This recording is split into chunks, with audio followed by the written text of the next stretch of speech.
So to get started on YouTube, all you really need is your smartphone. So in this video, I'm going to be breaking down my exact step-by-step process for how I use my phone to shoot videos in a very easy, quick turnaround way that really helps me to grow my business. Now, whether you use an iPhone or an Android really doesn't matter.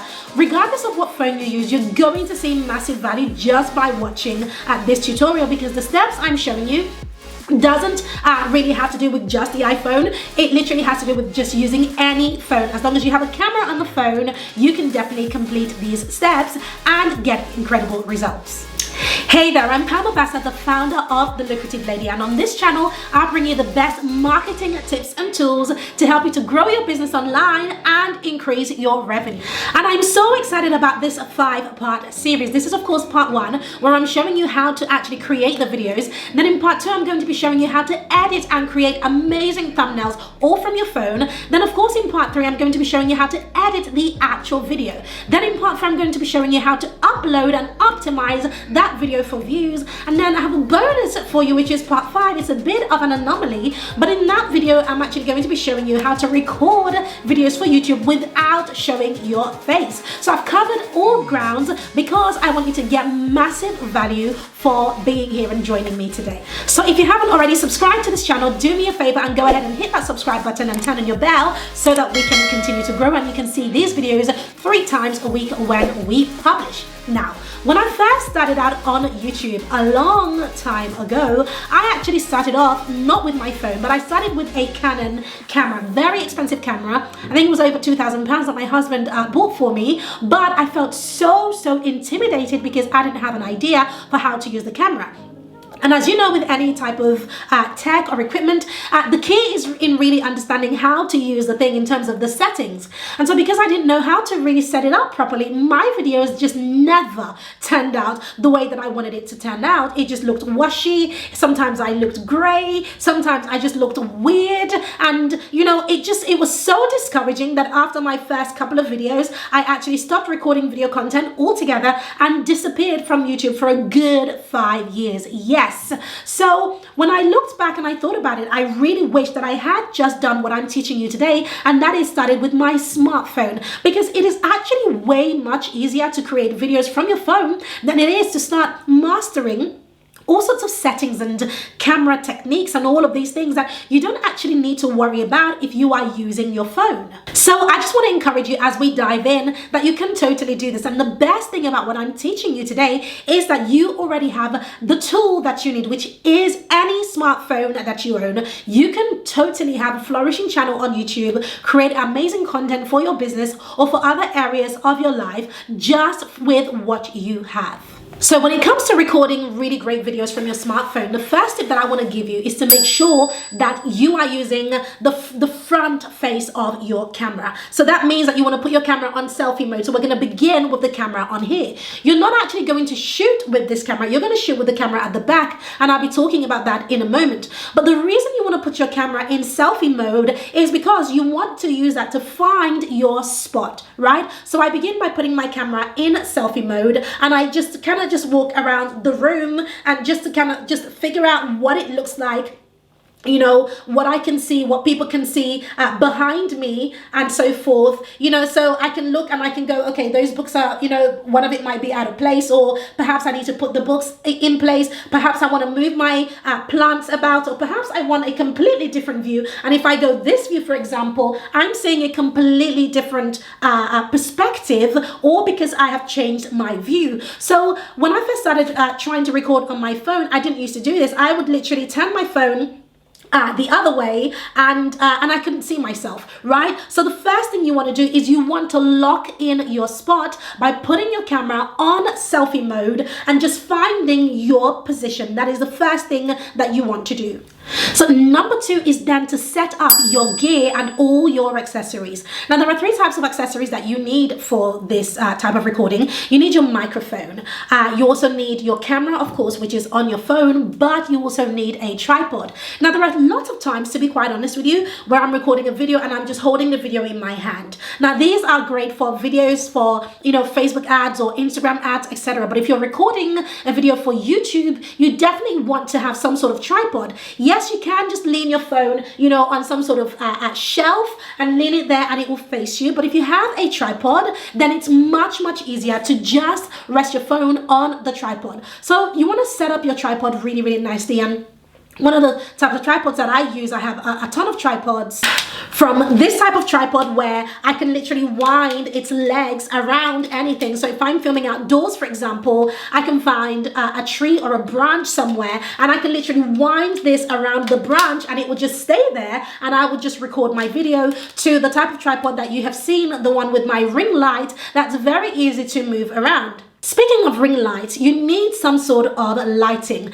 Now, one of the things that I do if I don't have my ring light with me is that I make sure that I am facing, you know, the window. So you want your light to be in front of you, not behind you. You want it to be in front of you so that it lights your face. Now, we tend to have different types of lighting in the studio where I'm in right now, but you can get started with just a really quick, inexpensive ring light that you can buy from Amazon. I'm going to link down below this video all of the products and accessories that I'm talking about in this video. Now, speaking of microphone, a lot of people who record on their smartphones use some sort of lapel microphone, which we're going to put on the screen right now. And lapel mics are really good because you can just hook them in your top and it's quite easy to hide. There are two types of microphones that you can get with a lapel microphone. One is a corded microphone which has the wire, which I think is a little bit tricky because if you are recording, the wire can be in the way because your phone is, you know, over here, you are over here, and then the wire is between you. And then the wireless version is also available, but that is way more expensive. So if you are just starting out, every iPhone has its own microphone. So if you're starting out, just use the microphone on your iPhone. But as you grow in your business or in, you know, your project, whatever it is that you are recording videos for, you definitely want to invest in a microphone. Number 3, once you have found your spot, you've set up your accessories, you know, your iPod, your phone, etc., you've tested it, you then want to go ahead and shoot your video. When you are shooting your video, be careful not to use the selfie mode. So don't use this part of your camera. You want to use this part, this specific camera. So that means that you're going to have to turn it the other way. Now, of course, the downside of this is that you won't be able to see yourself. Now, I have 2 hacks for this. Hack number 1, what I do is I literally, you know, hold my phone this way so that this camera is facing me and I pre-record my video, then watch it back to make sure that I'm happy with it. I'm happy with, you know, the level of my tripod. I'm happy with everything else, you know, around me and so on. Now, the second hack is that sometimes I often have a mirror right behind the actual camera so that because I can't see, you know, as I'm looking here, all I can see is the back of my phone and I can see the lens, right? But if I have the mirror there, the mirror can show me what is showing on my screen. And so if I need to see that I still look good, I just look in the mirror and I can see that, you know, that I'm in the right place or that the camera is on, it isn't off, all of those things. So make sure that you are using this back facing camera when you are really recording. And that is because, and most people don't know this, but this camera is actually different to this camera, right? And test it if you don't believe me, just try it. You notice that the quality between both of these cameras are actually very different. And so this one, the back camera, tends to have a much higher quality, so you want to record with this view. Tip number 4, when you are recording, it is very important that you are looking in the lens of the camera. So the lens of the camera is right here. The mistake that a lot of people make is that they start looking at their view in the camera, right? Or they start looking at something else. They're not really focusing. So here is the difference. Right now, as I'm speaking, I'm looking directly in the lens. However, right now, as I'm speaking, I'm actually looking at myself. I'm looking at the view of my camera right now. Can you see that? I don't have eye contact with you, but if I look at the lens, can you see the difference between the eye contact? So this is something that I had to learn because I've done a lot of camera work, but it's really simple. All you need to remember is to find a spot in the lens of your camera and just fix your eyes on that. Don't look at yourself, because once you look at yourself, as I'm doing right now, can you see that it doesn't look very good because I don't have eye contact, or rather it looks as if I don't have eye contact, but when I'm looking directly in the lens, you can see that I'm looking directly at you. So even though the lens for your phone is going to be really tiny, just make the effort, right? To really focus in on that lens as you are recording your video. So the next thing you want to do for number 5 is to make sure that you have selected the right settings for your phone before you even begin recording. Now, most cameras will give you, really good settings as basic as 1080p. This is completely fine, but check your settings to see if you have the option for 4K or HD. If you do, grab any one of those options, because even though it'll take up more memory in your phone, it'll inevitably give you a higher quality recording in your phone simply because you chose that setting. So before you even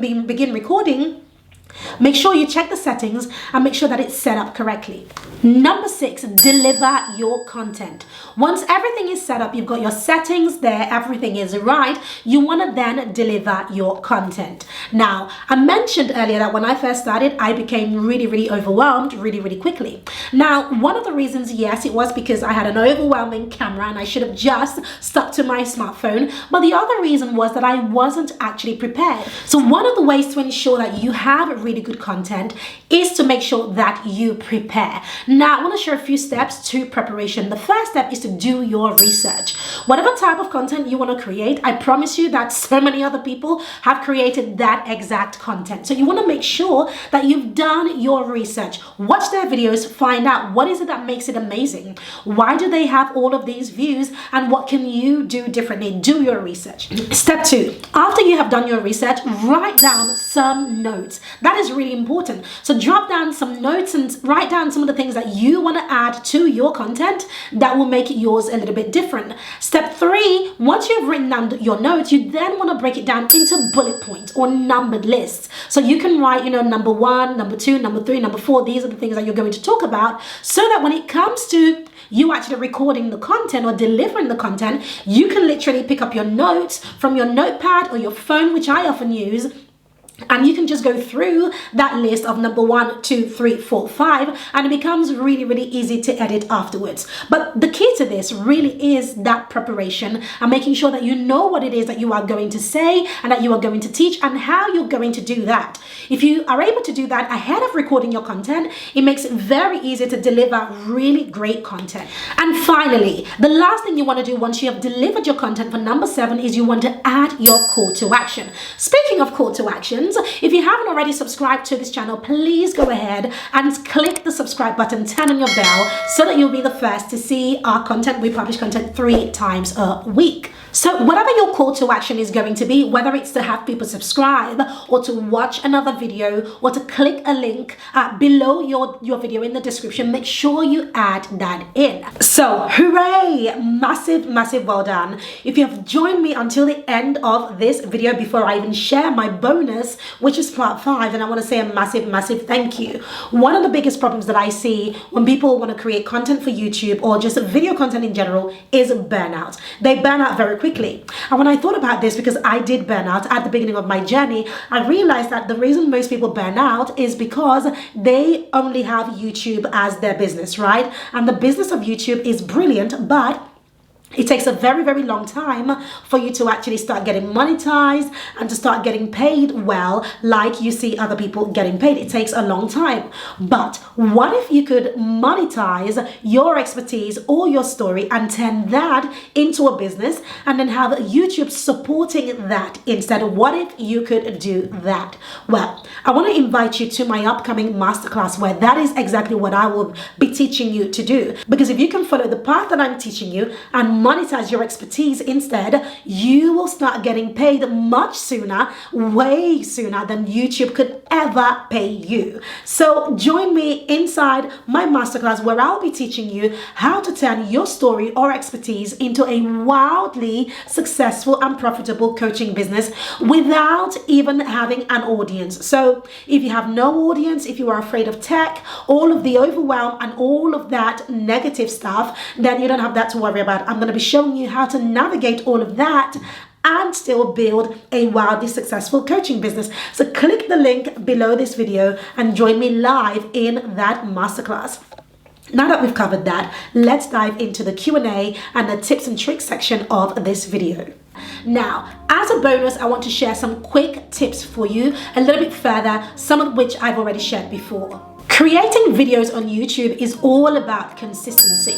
Now, yes, you might hear some YouTubers, some would argue that quality is important, others would argue that quality isn't important, but I can tell you, having failed on YouTube in the past and then come back and now smashing it, hopefully, getting better and, really building this channel as I have been doing, there's a few things that I have learned. And the first thing is that you do have to be consistent. And that is one of the reasons why I decided to show you how to create videos from your smartphone, because I believe that if you are able to use something that you already have, it's very easy for you to create the content and to upload it and deliver it and to be consistent. But consistency wins the race when it comes to YouTube.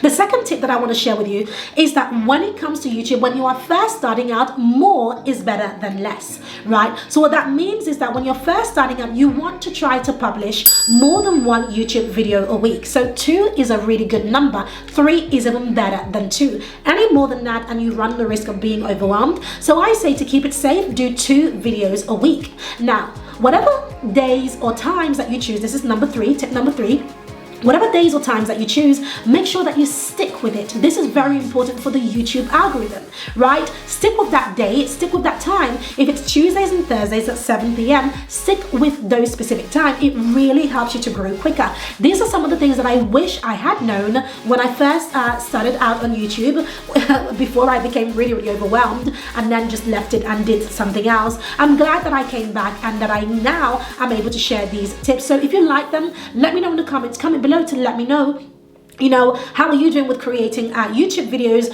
Do you tend to record on your phone or do you have a camera? You don't need to purchase an expensive camera.